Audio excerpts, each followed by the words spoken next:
പണ്ടത്തെ ആളുകൾ, പഴമക്കാർ, നമ്മുടെ അപ്പൂപ്പന്മാരൊക്കെ വളരെ ആരോഗ്യവാന്മാരും ആരോഗ്യവതികളും ഒക്കെ ആയിട്ട് കാണപ്പെട്ടത് ഇത്തരത്തിലുള്ള പച്ചിലകളൊക്കെ എടുത്ത് തോരൻ വെച്ച് കഴിച്ച് അതിൻ്റെ ഗുണങ്ങളൊക്കെ അവർക്ക് ലഭിച്ചതുകൊണ്ടാണ്. അപ്പോൾ ഇന്ന് നമ്മൾ പരിചയപ്പെടാൻ പോകുന്നത് യൂഫോർബിയ ഹിർറ്റ എന്ന ചിത്തിരപ്പാല എന്ന പേരുള്ള ഔഷധ സസ്യത്തെക്കുറിച്ചാണ്. നിലപ്പാല അഥവാ ചെറു ചിത്തിരപ്പാല എന്നീ പേരുകളിലൊക്കെ ഇത് അറിയപ്പെടുന്നു. ഒന്ന് നോക്കിയിട്ട് പോകുമ്പോൾ നമ്മൾ വഴിയോരത്തും പാടത്തും പരമ്പത്തും ഒക്കെ കാണുന്ന ഈ ഔഷധ സസ്യം നിസ്സാരൻ എന്ന് കരുതി നമ്മൾ തള്ളിക്കളയരുത്. ഇതിന് ഒരുപാട് ഒട്ടനവധി ഔഷധ ഗുണങ്ങൾ ഉള്ളതാണ്. പക്ഷേ എന്നിരുന്നാലും ഒരു കാര്യം പറയാനുണ്ട്, ഗർഭിണികൾ ഇത് കഴിക്കാൻ ഒരിക്കലും പാടില്ല. അധികം അതുതന്നെയല്ല, ഇത് തോരൻ വെച്ച് കഴിക്കാമെന്ന് പറഞ്ഞാൽ അധികം കഴിച്ചാൽ ഇത് ഛർദി ഉണ്ടാക്കും. നമ്മുടെ വയറ്റിൽ പിടിക്കാൻ നമുക്കിത് ഒരളവിൽ കൂടുതൽ ഭക്ഷിച്ചു കഴിഞ്ഞാൽ ഛർദി ഉണ്ടാക്കും. ശ്വാസം മുട്ടൽ, ആസ്മ പോലുള്ള രോഗങ്ങൾക്ക് ഇത് ഉത്തമമാണ്. അതായത് വീടിൻ്റെ തൊട്ടടുത്തും വഴികളിലും കാണപ്പെടുന്ന ഈ ചെടി നമ്മുടെ ശരീരത്തിലുണ്ടാകുന്ന പാലുണ്ണി പോലുള്ള കുരുക്കളൊക്കെ കളയാൻ സഹായിക്കുന്നു. അതിലെ തണ്ടിലുള്ള ഈ പാല് പോലുള്ള കറ നമ്മുടെ പാലുണ്ണിയൊക്കെ ഉള്ള ഭാഗത്ത് നമ്മൾ ആ കറ ഇങ്ങനെ വെച്ച് കഴിഞ്ഞാൽ അത് നിരന്തരം കുറച്ച് ദിവസം ഉപയോഗിച്ച് കഴിഞ്ഞാൽ ആ പാലുണ്ണി തന്നെ അവിടെ നിന്ന് വിട്ട് പോകുന്നതായിരിക്കും. പിന്നെയെന്ന് പറഞ്ഞാൽ കുഴിനഖം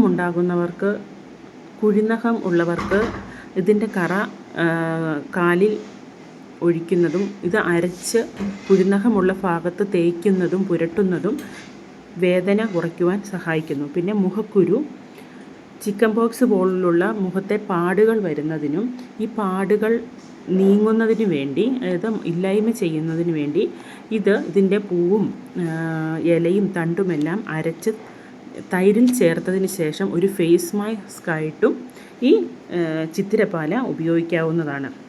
അതുപോലെ തന്നെ നമ്മളിതൊരു ഫേസ് മാസ്കോ എന്തൊരു കാര്യം ഉപയോഗിക്കുന്നതിന് മുമ്പും ആദ്യം നമ്മുടെ ശരീരത്തിൽ ഇത് മൂലം എന്തെങ്കിലും അലർജി ഉണ്ടോ എന്ന് നമ്മുടെ സ്കിന്നിൻ്റെ ഏതെങ്കിലും ഒരു ഭാഗത്ത് പുരട്ടി നോക്കിയതിന് ശേഷം മാത്രമേ നമ്മൾ മുഖത്ത് ഉപയോഗിക്കാവുള്ളൂ.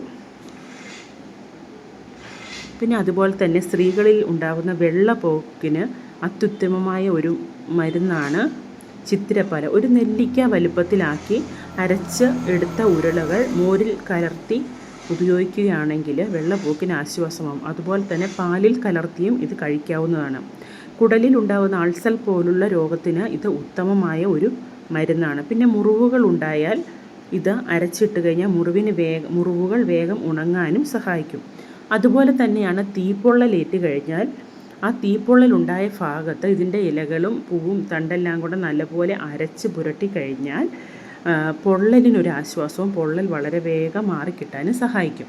അതുപോലെ തന്നെയാണ് നമ്മുടെ വായിലുണ്ടാകുന്ന വായ്പുണ്ണ് മാറാനും ഈ ചിത്തിരപ്പാലയുടെ ഇലകൾ അരച്ച് ചെറിയ നെല്ലിക്ക വലുപ്പത്തിൽ തൈരിൽ കലർത്തി കഴിച്ചു കഴിഞ്ഞാൽ വായ്പുണ്ണ് പോലുള്ള രോഗങ്ങൾ ശമനം ഉണ്ടാവും. പിന്നെ പൈൽസ്, ചൂടുകുരു എന്നീ രോഗങ്ങൾക്കും ഇത് ശമനം നൽകുന്നു.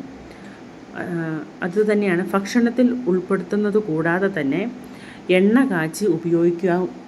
ഈ ഇലകൾ എണ്ണ കാച്ചി ഉപയോഗിക്കുന്നതുമാണ്. അതായത് തലയിലുണ്ടാകുന്ന ചൊറി, കരപ്പൻ, പിന്നെ വട്ടത്തിൽ നമ്മുടെ മുടി കൊഴിച്ചിൽ, അതായത് വട്ടത്തിൽ മുടി കൊഴിഞ്ഞു പോകുന്ന ഭാഗത്ത് ഇതിൻ്റെ എണ്ണ കാച്ചിയ തേച്ച് കഴിഞ്ഞാൽ മുടി വളരുന്നതിന് സഹായിക്കും.